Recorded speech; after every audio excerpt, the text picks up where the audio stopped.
Selema Imria. This is the new moon forecast for January 11th, running to February 10th, I believe. That's what I have written down. Before I forget, because I always forget, I have an Etsy store. I am going to put a discount code for 42% off. It's only for the live 1-hour natal reading, namely because if you get a 30-minute reading, I'm probably still going to talk to you for an hour. Probably shouldn't tell anybody this. Even when I do the hour readings, I just go over. So if you do schedule a session with me, just make sure we're not running up on a hard deadline, because I may end up talking to you too long. I don't charge extra for that or anything. I like to talk about astrology, and I want to make sure that you get all the information that you're looking for. So I do have that. I'll put a link. I know you're not supposed to. It's not good for your SEO or something on Etsy. I don't really care. I have everything listed on my website too, but some people I think are more comfortable buying stuff from Etsy. You can see all of the reviews and whatnot. Okay, I'm derailing. What was I talking about? Oh, but I'm going to run that all through January. If you watch this video later after January, you know what? I'll do it for the full new moon. I'll run it all the way to the next new moon. So if you watch this video after the next new moon, then, I mean, the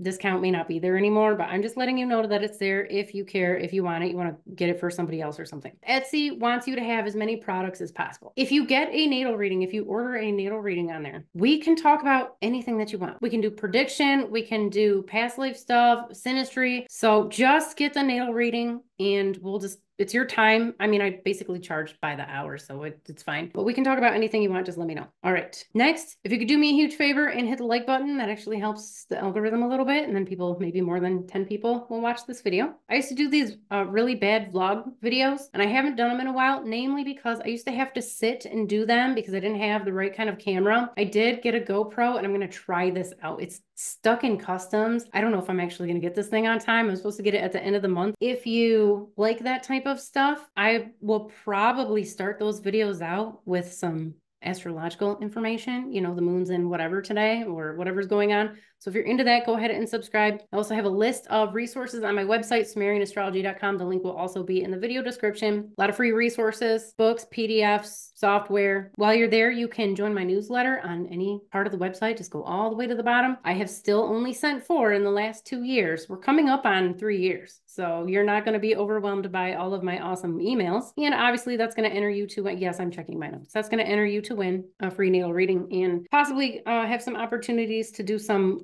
cool stuff. And I think that's it. So let's go ahead and jump right in. If you don't know, this is the lat long for the Giza Plateau. And we're going to bring some of these out right now. And the time should be, I mean, everything's going to be in Egyptian Standard Time. So wherever you are in the world, you're going to have to do some mental math or actual math to figure out when these things are affecting you. So depending on where you're at, the new moon is either today or tomorrow. I probably will not post this until tomorrow. So it's still good. It's the 12th-ish, new moon-ish. We're not going to get too hung up on the exact time. But this right here is what we're going to be working with. And as you can see, the sun is in Sagittarius. It's usually in Sagittarius this time of year. But what's not always in the same place is this Mars. Very, very close to the galactic center. Would I call this a conjunction? I mean, yeah, we'll call it a conjunction. I'm all right with that. That doesn't hurt my feelings at all. Mars is extremely sensitive. This is physical sensitivity, in some ways, psychic sensitivity, chemical sensitivity. And this portion of the sky is very much a macrocosmic representation of our ground chakra. So this is tuning our physical bodies in to the source. This isn't always a good thing, because if you are a physically and emotionally healthy person, this is a good thing. This is a very good thing. So all this hard work that you've been doing over the last year or 20 years or 40 years or whatever it may be is going to set you up for some profound spiritual information, downloads, enlightenment, whatever that looks like for you. But if your body is a mess, your health is a mess, this could be sensory overload. Not necessarily great. Again, this will depend on what your individual chart looks like, but for the most part, this can be really, really good. So please, I hate to have to say this every single time that I make these videos, but we need you to be meditating. Everybody should be meditating. Now, some people will come easier to others. Some people will have much deeper experiences, and generally it will be something that they look forward to and want to do. Other people, not so much. And it really depends if you are a very cognitive person, a very creative person, a very impatient person. But we need you to meditate for all of the reasons. You are at your most powerful. You are tuned in to the quantum field, okay? When you are in a meditative state, you are in the most control when you are in that meditative state. I'm not talking about listening to some 40-minute long guided meditation where it's like, oh, just relax and breathe. Yeah, I mean, it's good to relax, okay? But you can go take a bath or get a massage or lay on the ground and just relax and breathe for a little bit. You can do that on your own. That's not what I'm talking about. That's not what meditation is. Meditation is going so far in that you're not here anymore. You're disconnected from this reality in a very real sense. When you are in the state, it's kind of like being on some sort of drugs, like taking some sort of psychedelic substance. That's what it should feel like to you. Now, if you've never taken a psychedelic substance, I guess I don't know how to describe this for you, but my other people, you guys know what that's like. And this is what your meditation should be like. So please, please, please, this is the time to do it. Okay. This is the universe is setting you up this month to have these amazing experiences, but we need you to do the work. Okay. Now, all that said, might be a little hard for you, namely because this Mercury is also here, and this is very cognitive, and it's going to turn your brain on. You're going to want to be learning, eating all of the information. It can be hard to disconnect from the feed, of the matrix. So I'm not saying it's going to be easy, but once you get into the state, everything's going to be gold. Okay. So let's have you do this. Now, at the same time, this Mercury placement can make it so that you have more visual experiences during the meditations. You are getting more visual downloads. You are more creative. You are seeing things in your mind's eye. Your psychic perception, your precognition, clairsentience, these types of things could be a little bit coming in stronger. That could tune you in. So be prepared for that too. It should be, I would say it's probably a good thing. I feel so bad because I don't consider myself an extremely empathic person. Now, I say this because I worked in the metaphysical field for most of my life, and I know a lot of mediums and I know a lot of psychics, and there are just people who tune in so much better than I do on this empathic level. My mom is a perfect example. If you want, email me, Sumerian Astrology at Gmail. I can give you her information. I'm not going to put it on here, but she is incredible. Now, she does psychic readings, obviously. She works with the police and federal agents and all kinds of stuff to find missing people. I mean, she is stellar, but you don't have to have a missing loved one in order for her to give you an amazing reading. So she's also a medical intuitive. The reason I'm bringing this up is because she's like one of the most empathic people I've ever met. And I'm not that person. I'm more energetically sensitive. I'm much more logical. I'm a data-driven person, which is why astrology is definitely more my thing. You guys, stop. Don't do it. Don't do it. Don't do it. The cats are fighting. I mean, they're play fighting. I'm saying all of this because this Venus conjunction with Aries is so unbelievably empathic that even if you are not the most empathic person, such as yours truly, you're still going to be tuning into this. Now, this is a really good thing, especially if you work with people, you do any type of coaching, consulting, or you guys, he's scratching on the scratchy post. You work with people, you're in sales, you reach people on a deeper emotional level, counseling, psychology, therapy, all kinds of stuff, all realms of healing. Cosmos. Wrap it up, buddy. Lots and lots of physical healing. So if you're doing this deep inner work, we're looking at miraculous healing. If you started that diet, you haven't busted it yet, or even if you have, like it's the new moon, it's time to start over. The January 1st was nonsense. Just some arbitrary made up day, has nothing to do with anything at all. So today is definitely a good day right after, well, not long after the winter solstice. That's at least setting you up astrologically. And obviously we got a lot going down here by the galactic center. So this is helping you start over, like now's the time. Physical, emotional healing, all of it, material, all of it. It's all favored right now. Jupiter's still over here in the head of Ketis. I don't know if I brought Kashmiri. Okay, so now Kashmiri has to scratch on the scratching post too. I don't know if I brought this up last time. Sometimes I bring it up in readings. It depends on what other people have going on. If it's even like an issue for them, it's not always an issue. Sometimes Jupiter or Marduk here in Ketis, which was Tiamat. If you don't know the story, basically Marduk was one of Ketis's children and he kills her. Some people, depending on how you look at it, feel like it was justified. Other people would look at it and think that this was, she got the raw deal in this situation. Either way, with her corpse, he stretches it out and he creates the heavens and the earth and all the fabric of time and space.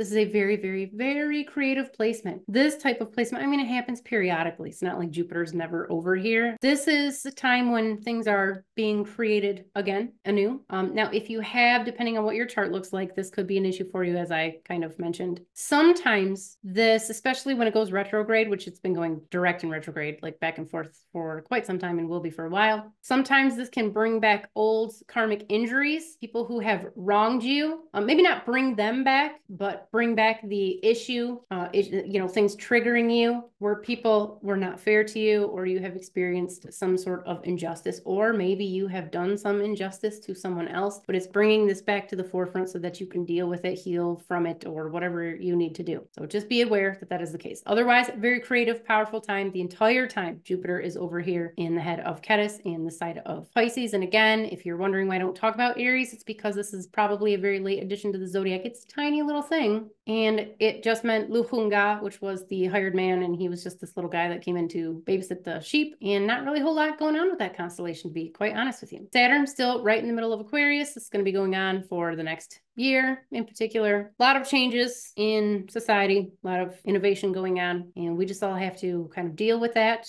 in the best way that we possibly can. Oh, that seemed like that went really quick this time. It's because I didn't go off on 20 different tangents. That's probably good, right? If you want to see some of those tangents, you just got to watch the older videos, I guess. Let's go ahead, look at this day to day and see what this looks like for us in the coming months. You could have picked a better time, Kashmiri. Center on the moon, and if you have Solarium, you just click on the planet or star you want to center and hit the space bar, and that will center it for you. And the reason why that we are choosing the moon is because the moon is the fastest moving luminary in the sky, and it's going to give us the best day-to-day, moment-to-moment horoscope, honestly. So, well, technically, looking at the vertex too, and don't ask me why. It really does. You want to see all of the weird little things that are going to happen to you, look at the vertex in your chart on a moment-to-moment basis. It's really strange. The moon is clearly here in Sagittarius, and that's going to go until, hopefully this isn't going to swing around too bad, mostly through the 12th. We're already getting some overlap. This is something I don't usually talk about, or I don't think I've mentioned. Some people like to have this really clear cutoff between their constellations, like, oh, it's in one or the other. But anytime you're in this void space, you're getting them both. You're getting hit with both of them. Now, they're usually not quite as intense as they are, like right in the middle, but you're basically both of these constellations. So sometimes that's not an easy thing to have to deal with. Along the same lines, moon in Sagittarius, anytime that's going on,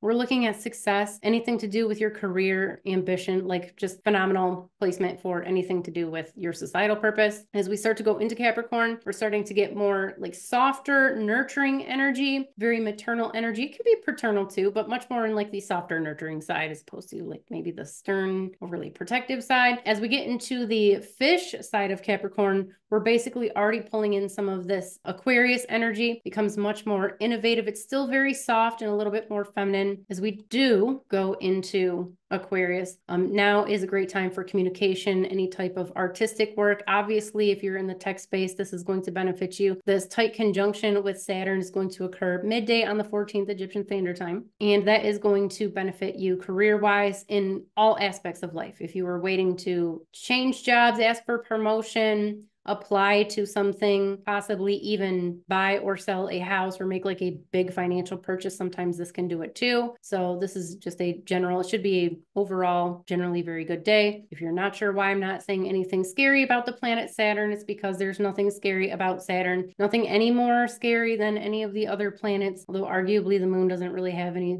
scary stuff, at least not that I have found or observed. That's because all of the spooky Saturn stuff comes from mostly medieval times, and it's kind of just based on a bunch of silly nonsense. So we just, we're not doing any of that here. Saturn really shows you how you are meant to thrive in the material world, not just survive, but thrive.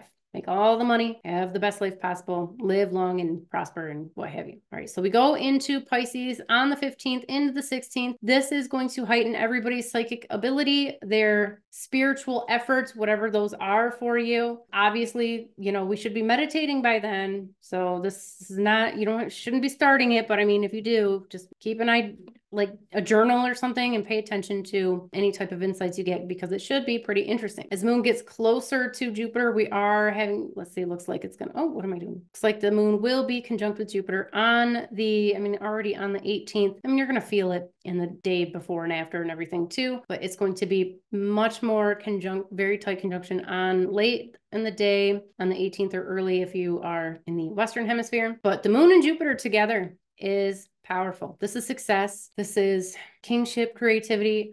Overall, it should be a really good day. I haven't thus far talked too much about the geopolitical stuff. So far, it hasn't really shown up as being particularly dominant, but let's say that you were engaged in some sort of military campaign. This would be the type of thing in ancient times, and especially in Babylonian astrology, that we would have looked at to see maybe when there's going to be some sort of victory or change or big accomplishment. So hopefully somebody's wrapping something up and we're not looking at worldwide nuclear annihilation. I don't get that so far this month, so I don't really think that that's something that we have to worry about. But maybe, some of this aggressive stuff will kind of start coming to a close here. I don't talk about this too much, but you will notice when you watch my videos that I don't get really hung up on the precise moment or the precise time or even date sometimes, namely because this is all very fluid. There's so much overlap in all aspects of astrology, and we don't need to be very neurotic when we're looking at some of these things. Can feel the tangent coming. Okay, I don't want to do that. All right, basically what's going on is astrology is like weather. This is giving you the weather forecast. We can tell you where the weather system is going to occur, maybe what like the temperature is going to be, if there's going to be precipitation, maybe we're going to get hail or lightning.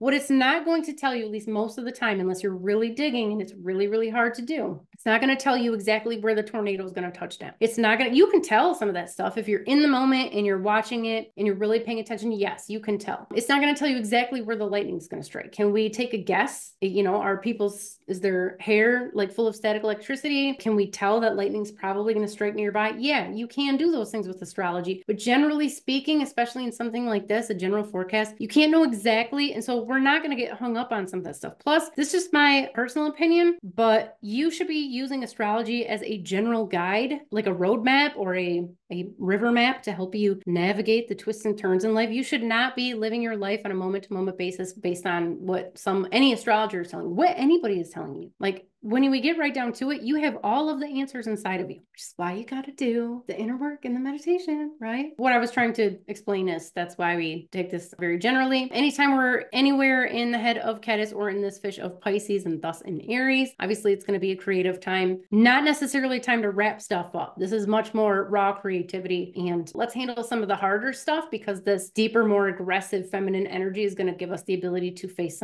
maybe some harder things in life. But for the most part, we want to take this energy and use it to initiate. Now, I realize that Aries is generally considered like a sign of initiation and starting new things and energy and whatnot. That is a coincidence. All this creativity is actually coming from Ketis. Okay. Somebody said in the comments, I'm not going to dig it out right now because it will take me forever. I will have no idea where it's actually at. I hear these things once in a great while, and they have told me that so-and-so astrologer was able to predict the exact day of whatever they were able to predict. Not a single solitary time have these people ever been able to give me an email address or a website or put me in actual contact with any astrologer that is able to do this with any type of regularity. And I will tell you why. It's not because astrologers cannot predict those things. You can, but the amount of work that goes into it is not it can take days, months. I guess if you have your own software you developed with your own special algorithms, you might be able to pin it down a little bit more, but most astrologers can't do that with any type of regularity. They're really good at doing it in hindsight and going through somebody's chart and saying, oh,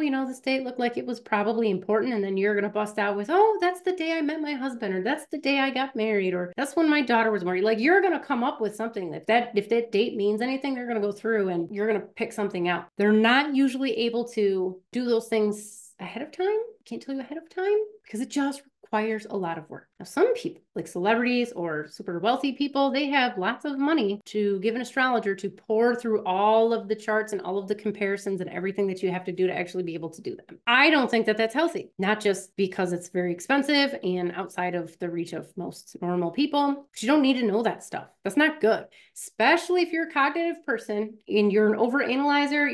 You err on the impatient or paranoid side, because sometimes giving you a date, and I see this a lot, especially with the psychic work, if you have a date in mind, you will do everything. You are going to count down the days. You are going to become stressed and you are going to sabotage like a maniac. You won't even realize you're doing it. You will find ways to self-sabotage, and so nothing that is supposed to come to fruition on that date is going to happen. Only some people are emotionally and spiritually ready to have an exact date laid out for them like that, because they'll just they'll let it come and go, and those people are rare. So why was I bringing this up? I can't remember. Oh, two things. First of all, it's also part of the reason why we don't get too hung up on the exact dates. We don't need to know that stuff, okay? Live your life, use this as a guide, and just be in the moment, okay? Be in the eternal now. The other thing is, if you have an astrologer who you think, who has, supposedly has predicted these exact dates of whatever, please send me their information, because I would love to schedule a reading with them. So far, none of these people will return my calls. And I don't know if it's because I am an astrologer myself and that kind of freaks them out. I don't really know. But I'm happy to take a look at anybody that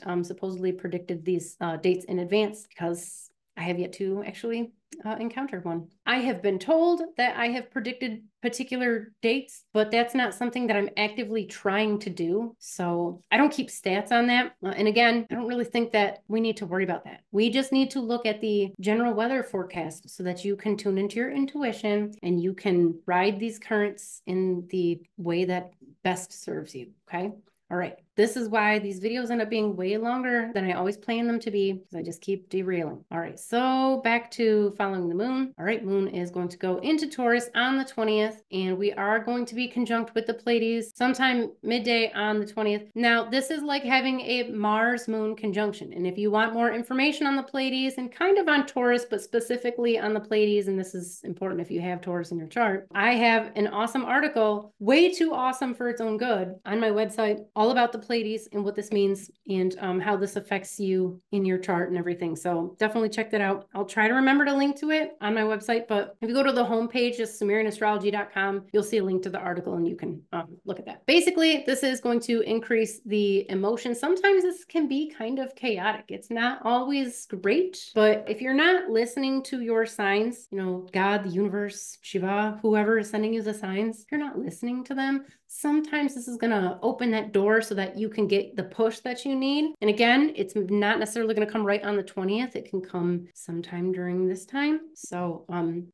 don't wait for that. Take the hints, take your cues from the cosmos, not my cat Cosmos, the other Cosmos. Cosmos in Russian means space, just so you guys know. Я думала, может быть, надо делать на русском тоже. Просто я очень плохо говорю по-русски, и я не знаю, если это будет хорошо или нет. Если русский смотрит, пожалуйста, скажи мне, может быть, надо делать. Это будет помогать мне, конечно, потому мне надо практика каждый день, и я не делать. Я говорю с американцами, 90% с американцами каждый день, и не знаю, это, может быть, надо делать. Но скажи мне, пожалуйста. Просто надо знать, я правда плохо говорю. I was just saying, I should probably make some videos in Russian too, but my Russian is not good. It probably sounded good if you don't speak Russian, but if there's somebody out there that would like videos in Russian or maybe some bilingual videos, happy to try to make the attempt to do those too. I just don't know if it's going to work out, but if that's something you're interested in, let me know. Okay, what else do we have over here? The moon is conjunct with Aldebaran on the 21st, and that's just really intense Taurus energy.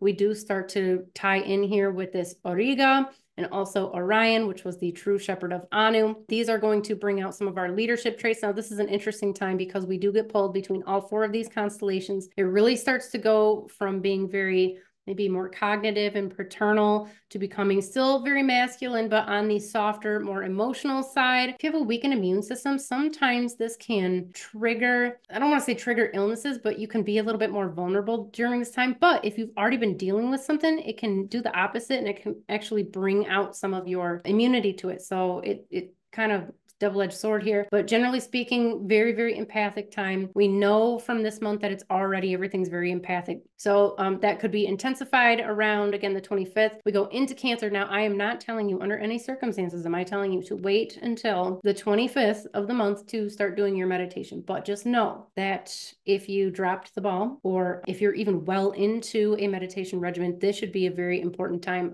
You should really be having some possibly bizarre experiences during your meditation. So that's good. We want them, the weirder the better, because you're more likely to remember them, and whatever the knowledge that you gained, you're more likely to make that a part of your life. Okay, so we start to go into Leo sometime on the 26th. It's still more internal, but it's definitely more fun. It's more creative. Now, this is a very physically and chemically sensitive time. So if you have food allergies or sensitivities, you may notice that they are a little bit worse during this period. Your emotions in general, the ego aspect can sometimes be, you may be easily triggered, but hopefully if you're in a good place, this results in just a lot of fun for you. And then into the 29th, we start entering Virgo. And this is a great time for anything in dealing with your finances, trying to improve your health. If you're going to the gym, better gains during this time, like all of your work is favored. This is going to be especially the case right around looking like the 1st. We have a conjunction, very tight conjunction with the moon and Spica. Anybody who is an entrepreneur or works with the public or works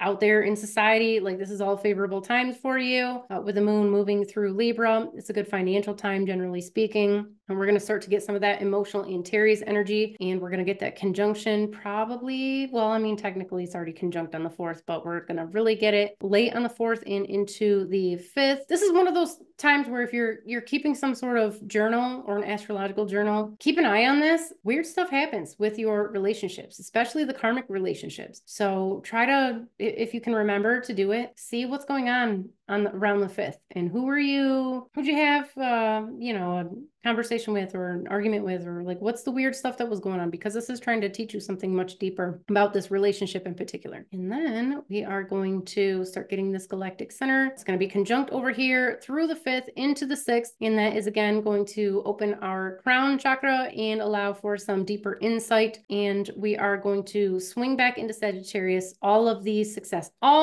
it's all in here. Then we're going to deal with a conjunction on, basically the 7th, but into the 8th. So we have right through the 8th, as you can see, the moon is right here between Venus and Mars. Venus and Mars together, they've been on and off together for a while now, but this is in the personal relationships, especially intimate relationships. This is a fertility time. This is a good communication time. God, I don't want to have that conversation with you right now. Hopefully you're not just on Tinder and you're just hooking up with everybody, because this is a whole thing. This is nothing like, this is purely energetic, possibly like a biology conversation too. But when you connect with someone on that deeper, intimate level, on a sexual level, you create an energetic bond and it pulls at you. That's why some people, even though they haven't talked to an ex in like 10, 20 years, they still have creepy dreams about them. They still feel like that person's siphoning their energy like a psychic vampire. It's because of there's more to it than this, but it's in part because of this deeper energetic connection. So these types of connections, these intimate connections, are more likely to occur during this time. So if you are into that, for some reason, maybe lay low around this time period, stay home. It's good if you're already in like the relationship with your person, but you don't want to make a person out of somebody who's not supposed to be your person. That is a terrible situation. I'm just letting you know that that could actually happen. If you're already in a relationship, you were thinking about getting married or something during this time, would we? I wouldn't get married so late in the month personally. That's me. I wait till after the new moon, or right around the new moon, or prior to the full moon, or right around the full moon. I said moon too many times just now, but this will definitely help with some of this bonding aspect. It can also help relationships, partnerships. If you're trying to close some deal in your career or something, this is actually really good too. It's a good time to wrap stuff up. I feel like I'm talking way too fast. I switched over to this Kenya coffee. I make coffee in a Turkish coffee pot. You probably don't know what that is. Maybe you do. I don't know. It's not supposed to be quite as strong as some of the other coffee that I've been drinking, but it could be the additional coffee. I'm just putting that out there. Conjunction with Mercury, and that is going to intensify the cognitive stuff. It's not really that strange. Mercury's usually pretty close to the sun, but as the moon goes into Capricorn, and we're going to run up here on the next new moon, this is going to be much more constructive. We should find I mean, this happens every year around this time, obviously, but the moon setting us up right here, kind of in the fish side, is probably going to open up some communication between all people in all areas of life, which generally speaking, the communication aspect is usually pretty good. All right, so this is running us up on the new moon next month. But as you can see, this very close proximity to Mars and Venus, I mean, I think with them being in Sagittarius is probably a good thing. But sometimes these can be, they get together and they can start some shit, okay? So we just got to recognize these were both deities of war in ancient times, and there's a reason for that. So, you know, like I think that the Sagittarius placement is going to balance some of that out. So probably not worldwide destruction, but we'll talk about that more next month. And then what else did I want to tell you? Let's go back though. As you can see, Mercury is going to be conjunct with Mars on the 28th. And this actually should balance us out a little bit on the emotional side. We get this very sensitive Mars energy and we mix that up with the logical aspect. Now, this is not the subjective logical stuff. Subjective stuff is actually kind of more Mars energy. It's all you internally and like how are you perceiving the world around you, which is why we get our feelings hurt and we have the whole ego thing. Mercury's more just objective reality. So there's a nice balance in here. You have to have some meetings, or honestly, this would probably be a good meditation time too. This could, I think, for geopolitics in particular, I think this is actually probably a really good thing. Maybe we'll get some peace deals or somebody will stop killing somebody else. How about that? Let's go with that. And then again, not a whole lot going on until, again, we talked about the 8th. We already did that. And that's going to run us over here. But I do want to talk a little bit about, even though it's still next month, this Venus-Mars conjunction over here in Capricorn. I think that's going to be another saving grace, which could otherwise be a disastrous, overly emotional, very sensitive time, all while we have this innovative energy from Aquarius. Are you all right, Cosmos? I want to put him on a carnivore diet. My dogs are on a carnivore diet. He's got, I think it's genetic. We can turn genes on and off, but he's got some congestive heart failure thing going on. He's had it going on for quite some time, but my husband, or technically ex-husband now, that's a whole thing. I'll tell you that story on one of my walking adventures that I'll be having here soon. But he thinks that cats are designed to eat kibble, and it's really hard for him to understand that. Nobody should eat kibble, not human kibble in the form of, you know, pasta and Cheerios or whatever, Twinkies, donuts. Nobody should be eating that, so I have to figure something out. Okay, what was I talking about? This will be interesting anyways. This could shake some things up, preferably in a positive way. All right, well, I think that's everything. If you have any questions, let me know. All my contact information is in the video description. If you like this video, if you thought it was helpful, consider sharing it. I'm probably gonna redo the video, the origins of astrology video. I used to make these videos. I've taken them all down since, because I just don't like them. I'm not good at making them where you like, you know, show the stock footage and then the stock images and then like the relevant ones and you kind of narrate over it. I made one of those, the origins of astrology, and I don't like it. So I think I'm going to go back and I'm just going to talk and I'm going to go through and show like the different images and documents, kind of like I do the Sumerian language videos. I don't even know why I brought that back up. Probably too much coffee. All right, I'm going to go. Selima, and have an awesome month.